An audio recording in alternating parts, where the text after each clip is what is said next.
The moment after I drugged Justin Brooke, I woke up to my role in the story, the villainess. Turns out, Justin was the devoted second male lead in a CEO romance novel. After I drugged him, he was forced to give up the female lead. From then on, he despised me. In the end, he destroyed my family and personally sent me to prison. The plot that suddenly flooded my brain left me in a cold sweat. The hand I had reaching for his belt suddenly felt like it was on fire, and I scrambled off the bed. But in the next second, the man behind me pulled me into his arms. Justin's eyes were flushed, his shirt half undone. His usually cool, roguish face was now a mask of insatiable desire. "Why'd you stop? Why'd you stop?" Justin's voice was hoarse as he held me tight, my nose filling with his cool, woody scent. His warm breath brushed against my ear, sending an involuntary shiver down my spine. I couldn't help but look back at him. Justin was half reclined on the bed, the corners of his eyes flushed red.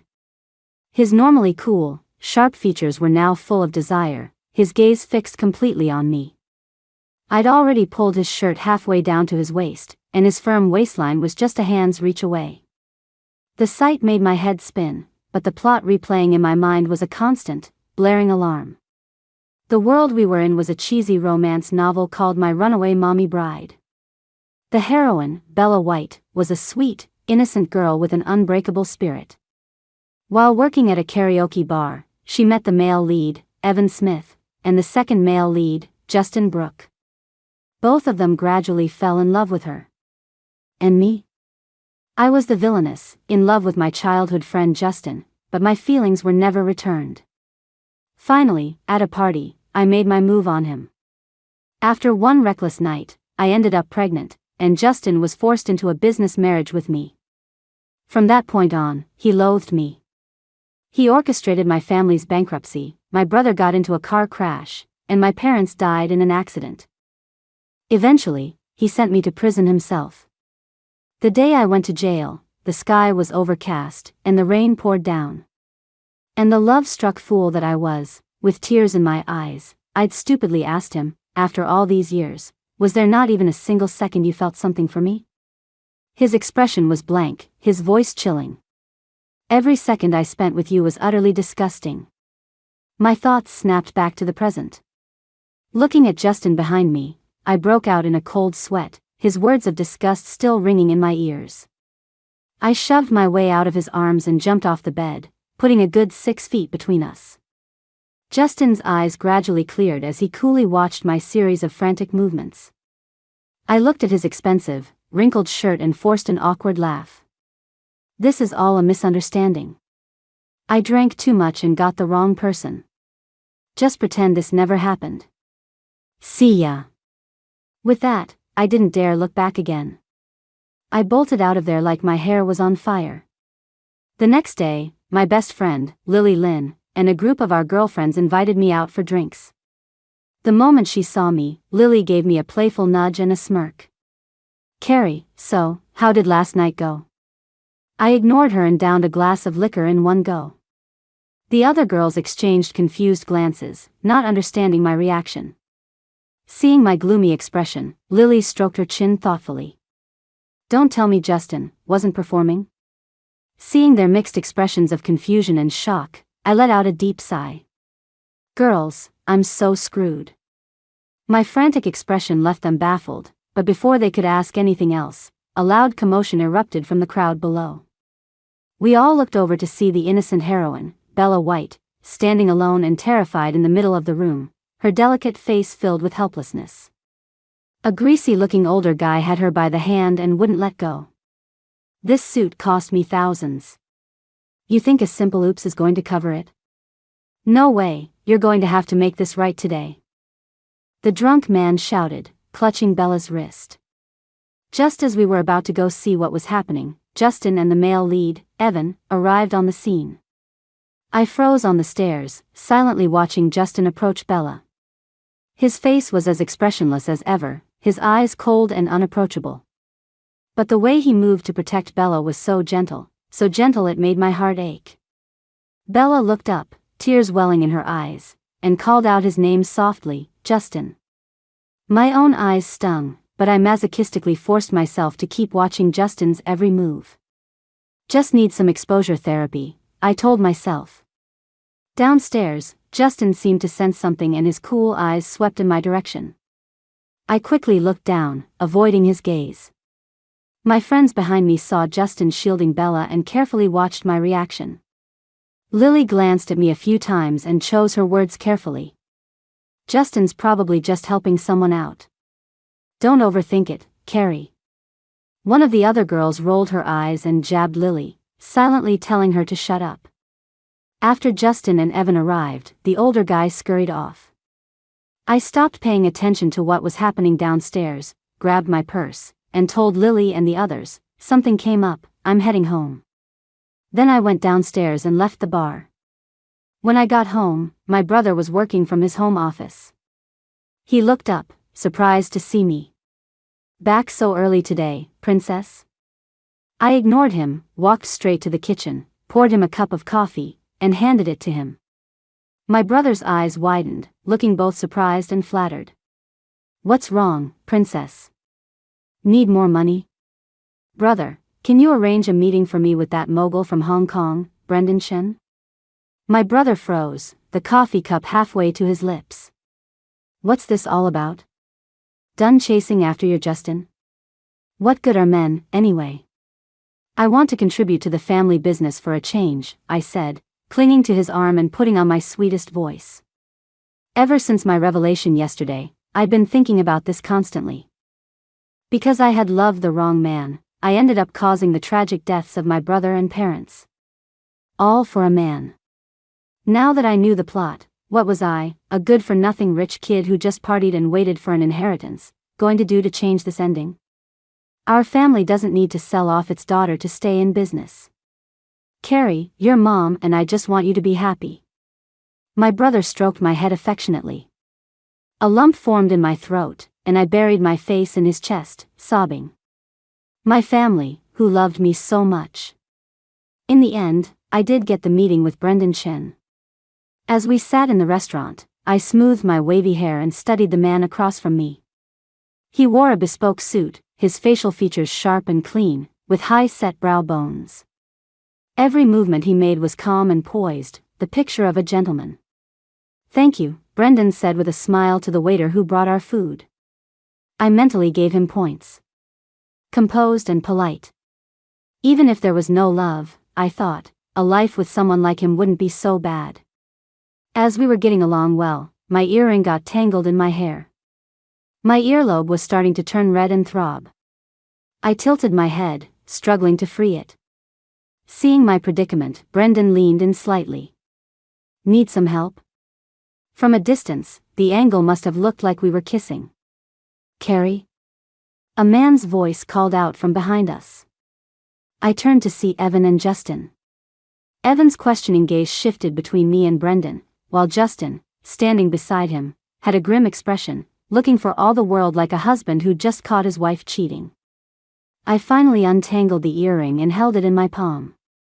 I didn't look at Justin, just gave Evan a slight nod before ignoring them both.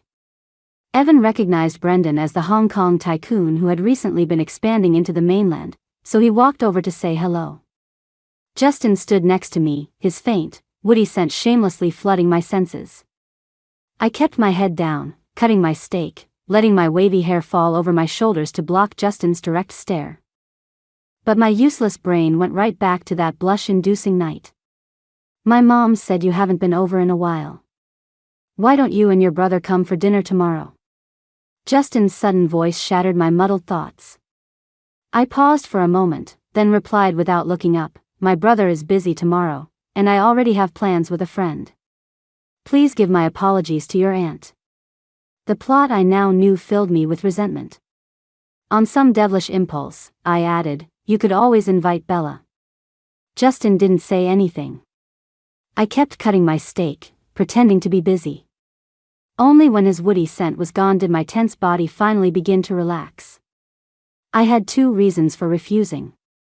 First, I really did have a housewarming party with Lily tomorrow. Second, ever since I learned the plot, my feelings for Justin had become complicated. I hated him for his ruthlessness, and I hated myself for being willing to throw everything away for love. But whenever he appeared, the affection I had suppressed with logic would reactivate like a pre-programmed command.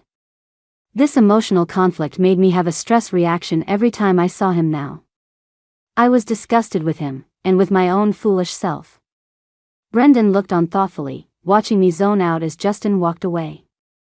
As it happened, Brendan had some business dealings with Lily's family recently.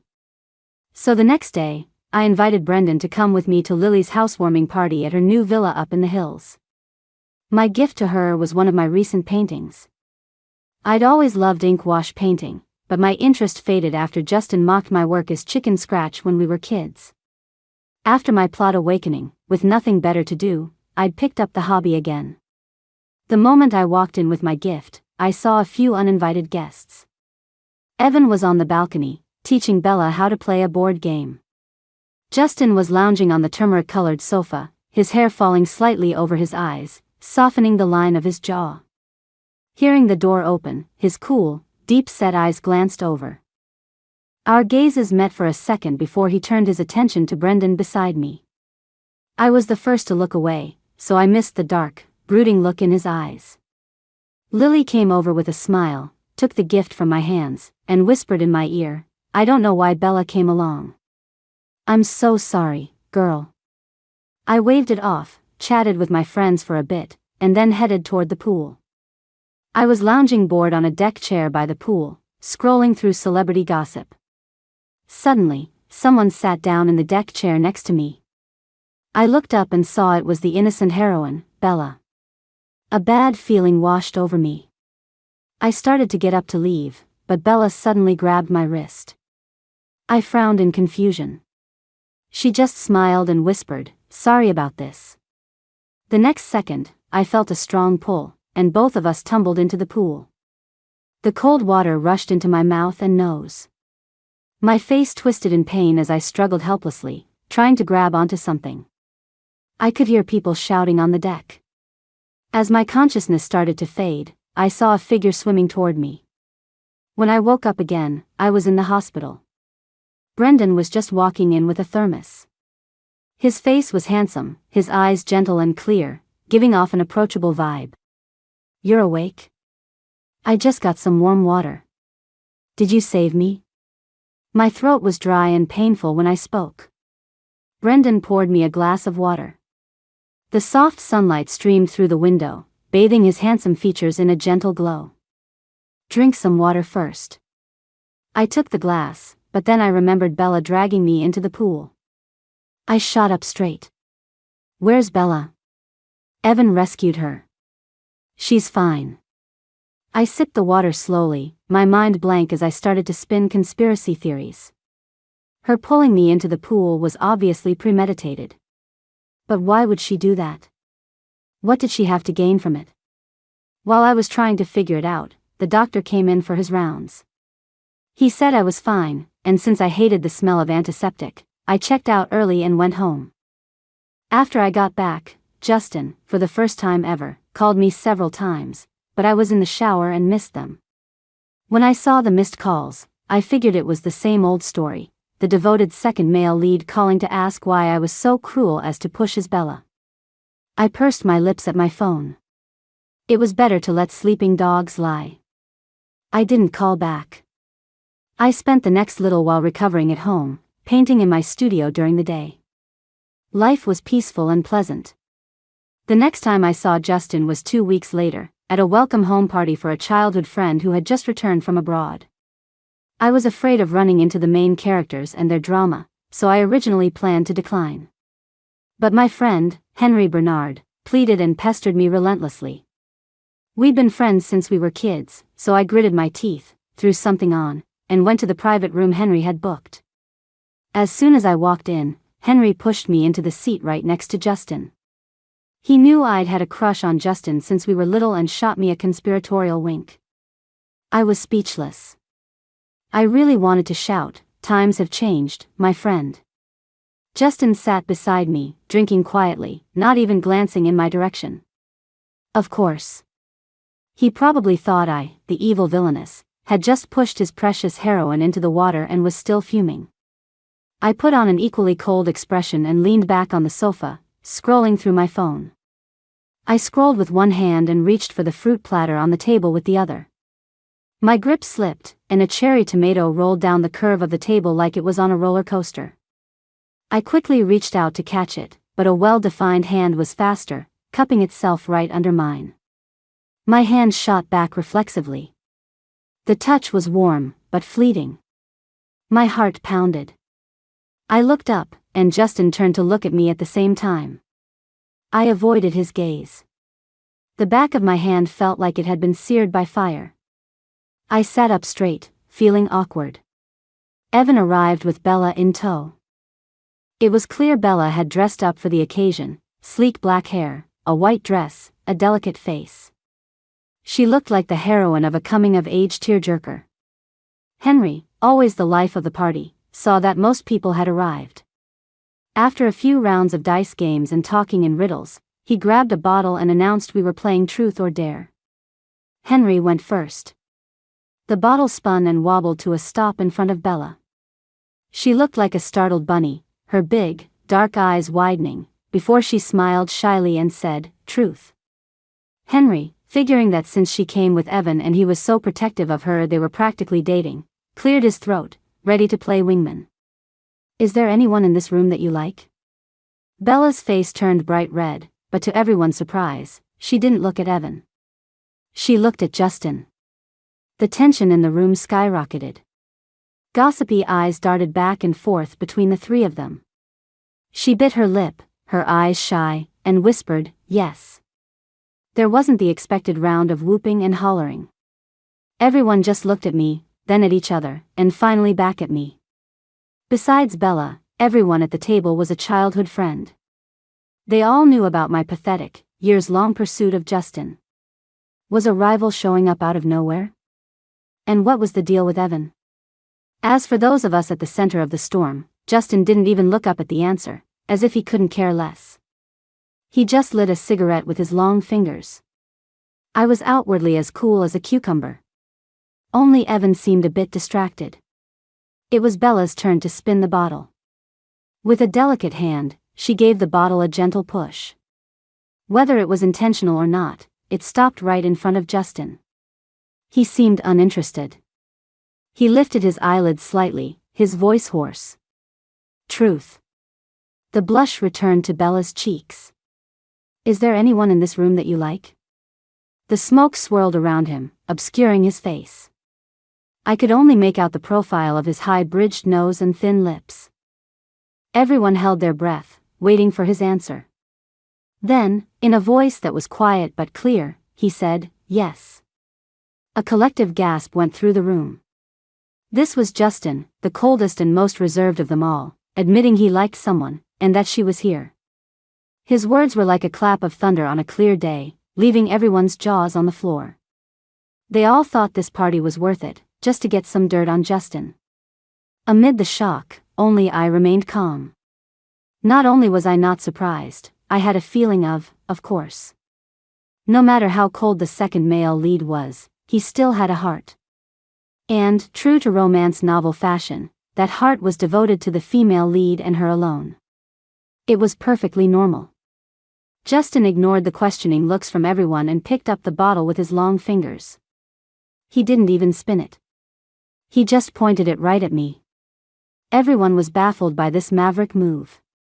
You could do that? He had exceptionally striking features. Even just sitting there emotionlessly, he radiated an undeniable aura of refined elegance. But now, he was staring right at me, his cool eyes seeming to hook right into your soul. As everyone held their breath, wondering what he would ask me, he spoke. "I called you so many times.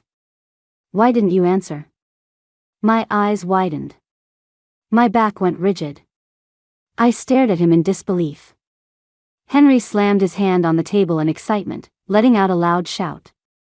A chorus of oaths echoed around us. Only Bella's face went pale. His next questions completely ignored the rules, launching a rapid-fire attack at me. "I sent my executive assistant to take care of you." When I finished up at the office and went to the hospital, the doctor said you'd already checked out. You also avoided me when I asked you to my house for dinner. Are you avoiding me? In all the years we'd known him, no one had ever heard Justin, a man of famously few words, say so much at once. His tone was calm, but anyone could hear the undisguised sense of grievance hidden within his words. I stared blankly at Justin, who was frowning as he waited for my answer. Henry's and everyone else's prying, gossipy gazes left me with nowhere to hide. I stood up, pulled Justin out of the room, and as soon as we were somewhere private, I demanded, "Are you insane? What are you doing?" The corners of his mouth turned up slightly, but there was no smile in his eyes. What I really want to know is, who did you mistake me for that night? My mouth opened, but no words came out. He continued, "You touched me all over, and now you don't want to take responsibility? Am I some kind of toy you can just play with whenever you want? Answer me, Carrie Smith." I stood there, frozen. Was this the Justin I knew? Were those shameless words really coming from him? The image of his indifferent, distant face the day I was sent to prison slowly began to overlap with his current expression, a wounded look, demanding justice for himself. In the end, I fled in a panic. I sat on my bed, looking at the moon outside, feeling like this world was getting stranger and stranger.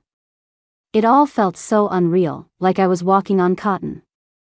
So, what did Justin mean? Did he mean what I thought he meant? I replayed everything in my head. Was it because he thought I pushed Bella into the water? If I hadn't become self-aware and was still that pathetic, lovesick villainess, his revenge would have been easy. But now I was completely avoiding the main characters. So, was this the heroine's knight in shining armor's new way of getting back at me? I was trying so hard to break away from them and start my own life. Why were they still haunting me like ghosts? The more I thought about it, the more restless I became. If he was dead set on revenge, I was no match for Justin's schemes. I sent a text to my brother, who was still on a business trip abroad, warning him to be careful of Justin. After pacing my room for what felt like an eternity, I finally sent Justin a text as well. I didn't push Bella. Check the security footage if you don't believe me. Then I blocked and deleted his number. Only then did my heart calm down a little. The next morning, Justin showed up at my house unannounced and cornered me. "I think there might be a misunderstanding between us. Can we talk?" We walked out to the garden. I stood with my arms crossed, my back to him. The atmosphere felt unsettling, so I urged him, "Just say what you have to say." "I have nothing to do with Bella." I rolled my eyes at his words and retorted, "I never said you did. But you seem to care a lot about her."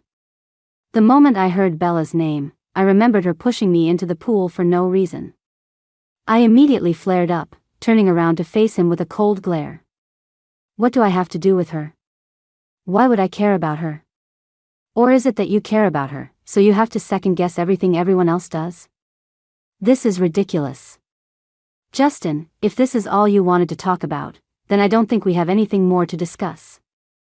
And don't worry, I'm over you. I won't do anything to Bella. Do me a favor and keep her in check, and tell her to stop messing with me."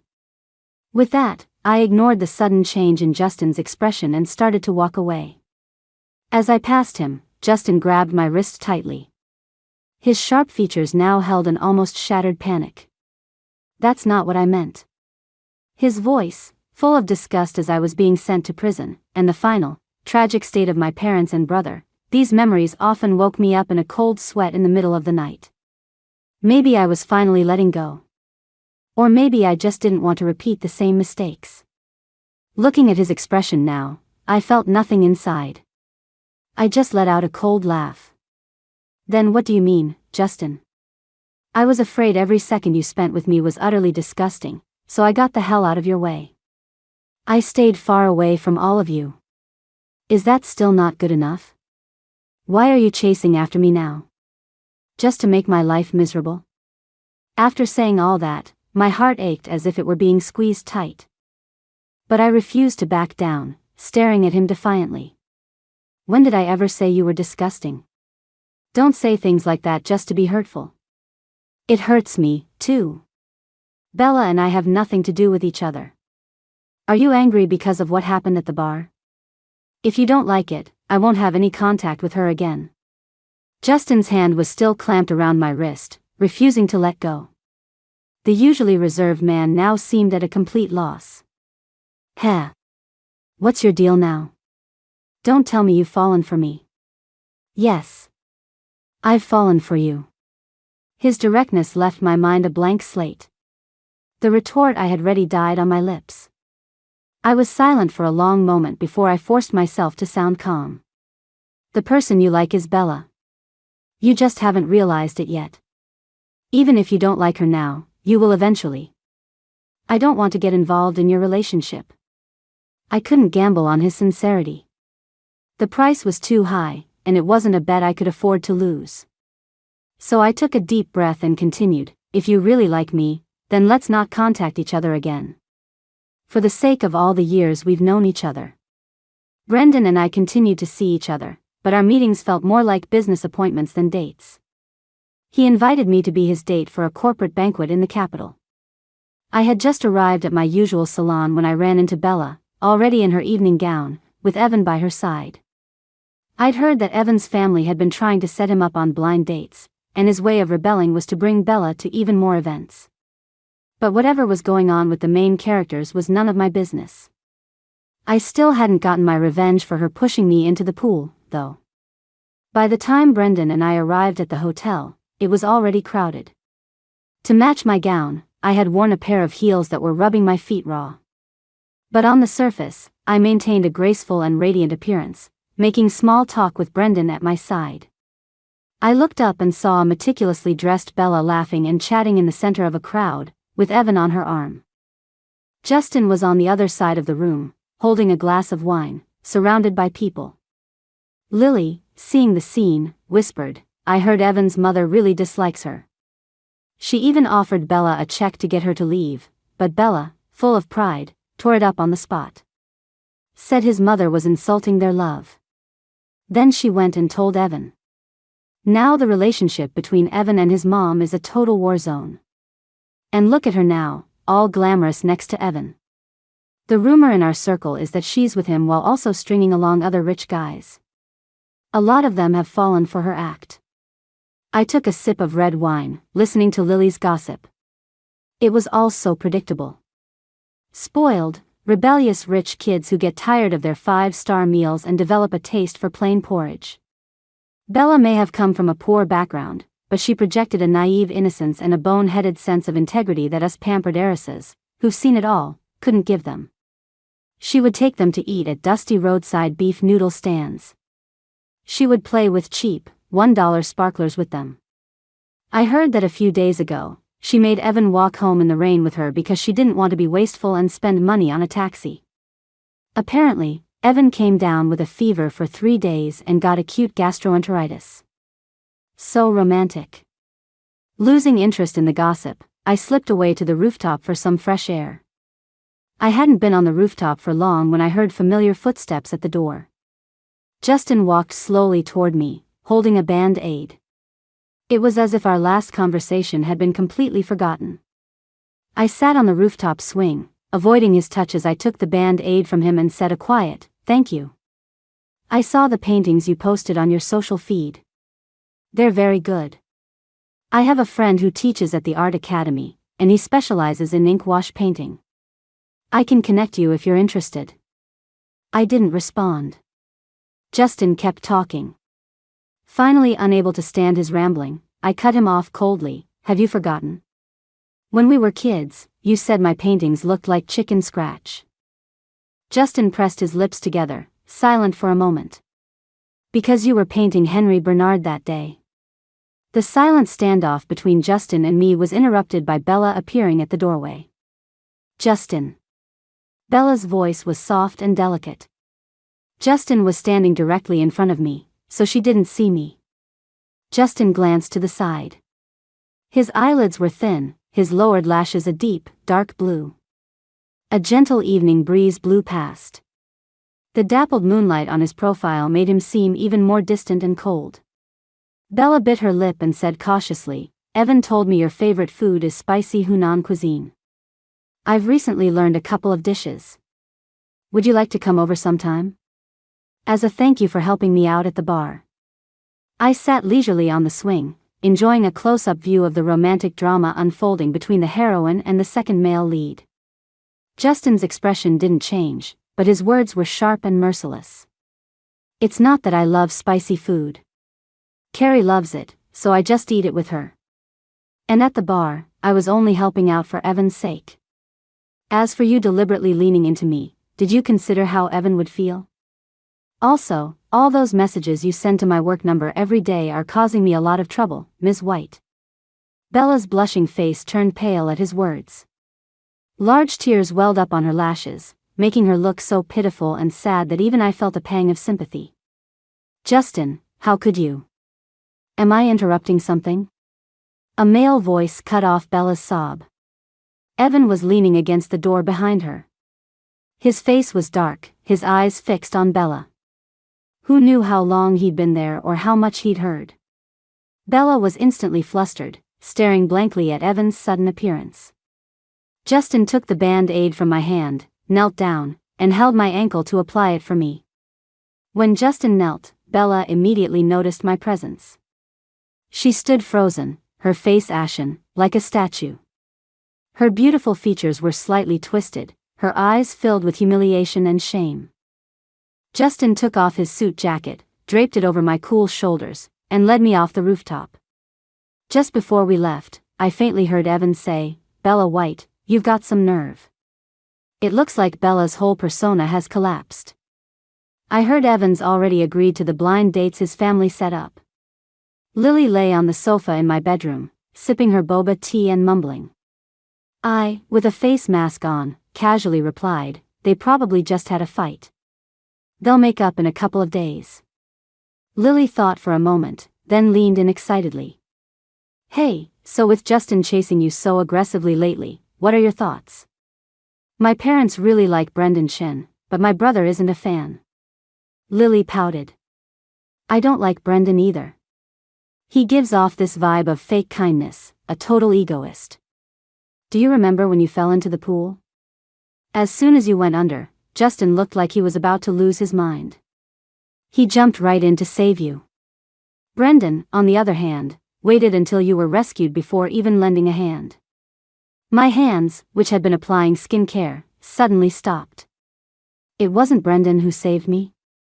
Of course not. And you know my family has business with him, but for some reason, I just feel like that guy. I didn't really hear the rest of what she said. I had always thought it was Brendan who saved me. When I asked him, he didn't deny it. So it was Justin. A few days later, Brendan invited me to dinner. I looked at the man across from me, but Lily's words were all I could think about. We were eating in silence when Justin and a few people from his company walked into the restaurant. As soon as he entered, it was like he had a radar. He spotted me immediately. His group then sat down at a table near ours. My body went stiff. I snuck a glance over. He was leaning casually in his chair, lighting a cigarette. His perfectly sculpted face was both coolly elegant and tinged with a hint of loneliness. After dinner, Brendan and I left the restaurant, one after the other. The car was parked not far away. We had just stepped onto the sidewalk when a small car came speeding toward me. My breath caught. I stared numbly as the car got closer and closer. I wanted to run, but my feet were frozen to the ground. The next second, I was pulled into a warm embrace. My heart seized. Still in shock, I clung tightly to the man in front of me, my mind a complete blank. "How long are you going to keep taking advantage of me?" The teasing words snapped me back to reality. I looked up. It was Justin. I shoved him away. He let out a pained grunt, and I realized his arms seemed to be injured. Forgetting all about Brendan, I quickly called 911 while driving Justin to the hospital. After an examination, it turned out to be a minor fracture in his left forearm. I took Justin home. Feeling guilty, and because he said he was craving my shrimp porridge, I went to the supermarket, bought shrimp and started cooking in his kitchen. The police report came back just then. The driver was drunk. I snorted. That driver seemed perfectly sober to me when he was heading straight for me. It was obviously deliberate.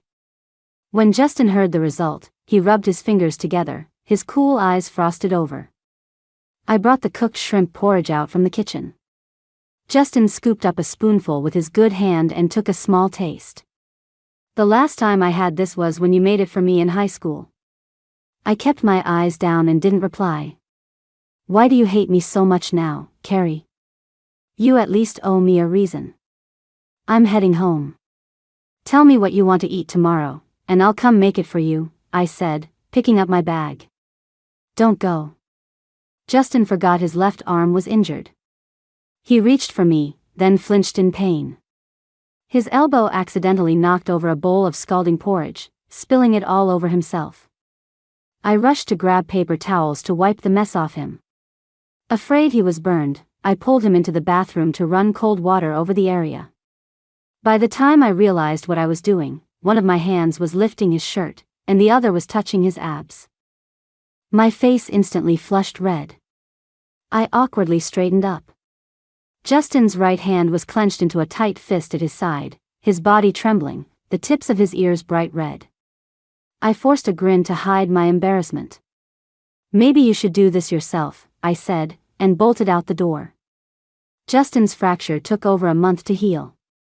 He was a picky eater, especially when he was sick. To make it up to him, I went to his house every day for over a month to cook for him. Today, an artist I really admired was having an exhibition nearby. After I made him his meal, I went to the art show by myself. When I came out of the exhibition, I was kidnapped. A burlap sack was thrown over my head. I could vaguely sense that I was in a large, empty warehouse. After the car accident, I had a feeling something was off, so I had set up the emergency contact and location tracking on my watch. My brother and the police should be able to find me soon. My hands were tied behind my back. I sat quietly on a wooden chair, not making a sound. The warehouse door slowly opened. A man with a gravelly voice who sounded like he was in his 40s spoke. I've got the person for you. When do I get the rest of the payment? The other person didn't speak. The middle-aged man continued menacingly, I'm a desperate man with nothing to lose. If you don't keep your word, don't blame me for taking you out too. A suspicion started to form in my mind. I ventured a guess. Bella? The warehouse fell silent. I knew I was right. The next second, the sack was roughly pulled off my head. There was no one else in the warehouse but Bella. The harsh light made my eyes water. Bella patted my cheek with a cold laugh. You're a pretty smart second female lead. Bella turned around, picked up a can of gasoline, and started splashing it around me. As she poured, she said casually, if you hadn't shown up, would have completed my mission and gone home a long time ago. Justin's affinity level hasn't budged an inch, and the affinity level for Evan, who I worked so hard on, has dropped to 0. Carrie Smith, you have no idea how much I want you to die a miserable death. So that was it. Pushing me into the pool now made perfect sense. It was probably because I, the villainess, didn't follow the original evil plotline, so she staged that whole scene to frame me and solidify her innocent heroine persona. Bella's delicate face was filled with malice. She curled her lip, lit a lighter, and said softly, don't blame me. Blame yourself for not getting a better script. You just had to get in my way. With that, she tossed the lighter. The gasoline ignited instantly. At the same moment, the warehouse door was kicked open. Justin and the police burst in one after another. Before Bella could react, she was pinned to the ground. It turned out that after my car accident, Justin had arranged for people to watch Bella's every move. Justin couldn't wait for the police, he charged straight into the fire. A wooden beam above my head was burning. I screamed at him to get out. Just as the burning beam was about to fall, Justin rushed in front of me, shielding my head completely. The heavy timber crashed down on his back. I thought I could smell his flesh burning. He was drenched in a cold sweat from the pain but only let out a muffled grunt, as if afraid of scaring me. He just kept whispering, "It's okay." We were rescued and rushed to the hospital. I was fine, but Justin had severe burns. I sat outside the operating room, tears streaming down my face. After Justin was moved to a hospital room, he fell into a coma. I stayed by his bedside for days, never changing my clothes, but he didn't wake up. During this time, Brendan never contacted me once. I figured it was because of the rumors circulating that I had been disfigured. I didn't care about Brendan. I just focused on taking care of Justin. Even Justin's mom couldn't stand it anymore and told me to go home and rest. I shook my head, insisting on staying. She told me to be good, go home, take a shower, and change my clothes, and she would take over for a while. So that evening, I went home to freshen up and grab some clean clothes before returning to the hospital. Looking at Justin, the proudest man in the capital, lying on the bed, his eyes closed, looking so fragile and broken. Seeing the raw, burnt flesh on his back from saving me, the basins of blood that had been drained. I couldn't hold back my despair any longer. A lump formed in my throat. I pressed my face against his hand and sobbed, my voice a desperate, gravelly whisper. "Justin, please wake up. I'll never fight with you again. I'll agree to whatever you say. Please, please wake up. Does that include being my girlfriend?" "Yes. As long as you wake up." After I said it, I sat up straight, stunned. Tears blurred my vision. I rubbed my eyes without a care for how I looked. Justin was holding my hand, a faint smile on his pale lips. "Carrie Smith, you already agreed. You promised. No take-backs." My face crumpled, and I threw myself into his arms, sobbing.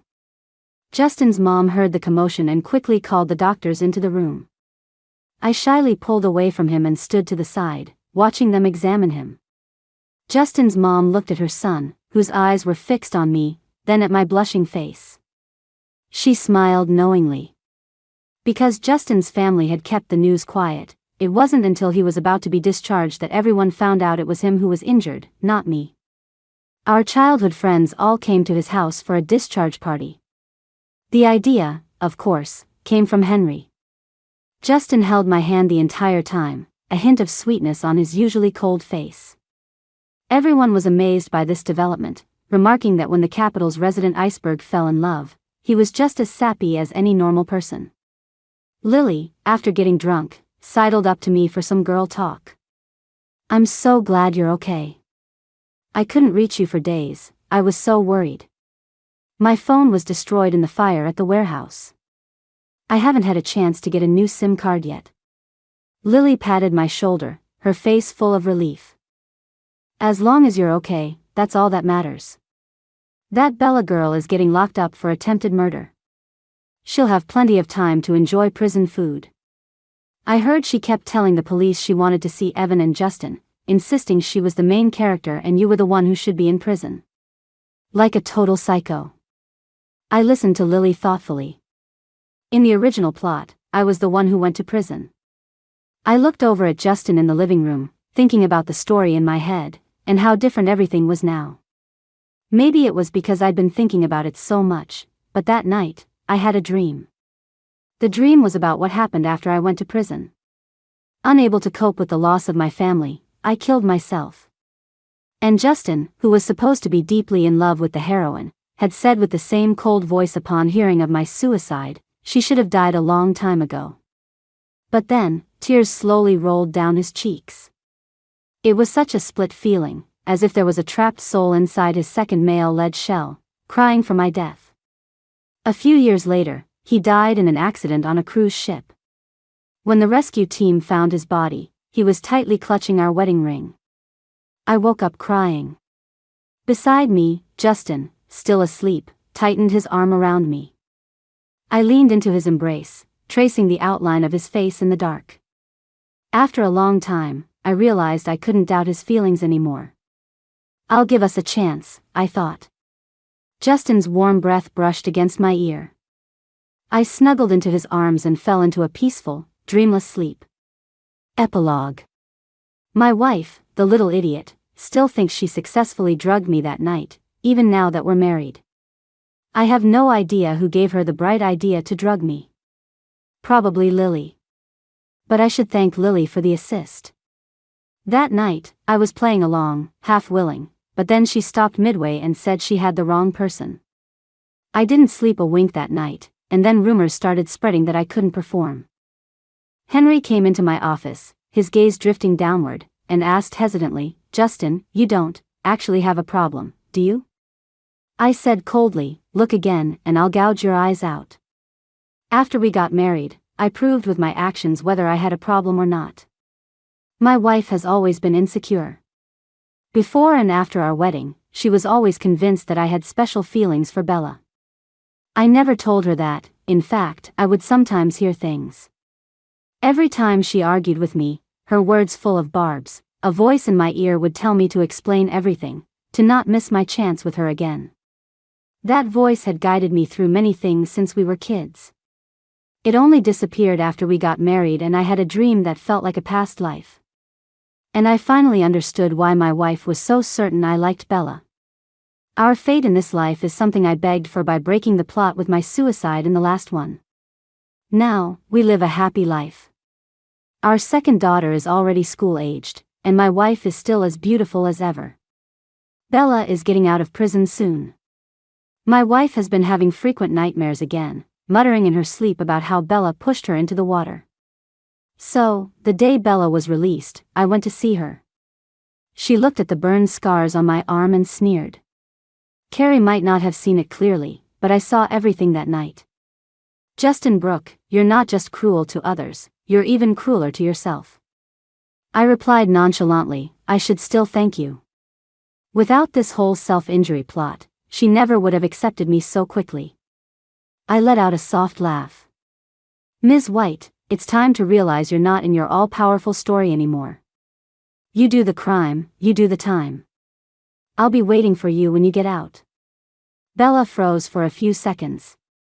Her hair was a mess, her expression manic. She looked at me like I was some kind of monster. "What are you going to do? I'm the main character. It's not supposed to be like this. Why did the plot change? Why did you all change your minds?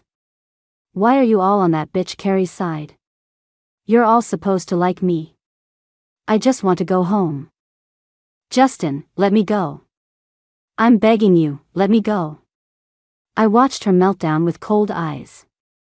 Not long after Bella was released from prison, she drowned in a pond. It was a painful death. When my wife heard the news, she sighed with a mix of pity and relief. I took her hand and changed the subject. "Our daughter is on break soon. How about we take a family vacation?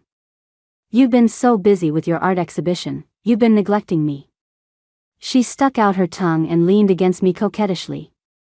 "I'm sorry, honey." I held her, my heart feeling full to bursting. This time, I didn't get it wrong. The sun was shining brightly outside. This is what happiness feels like.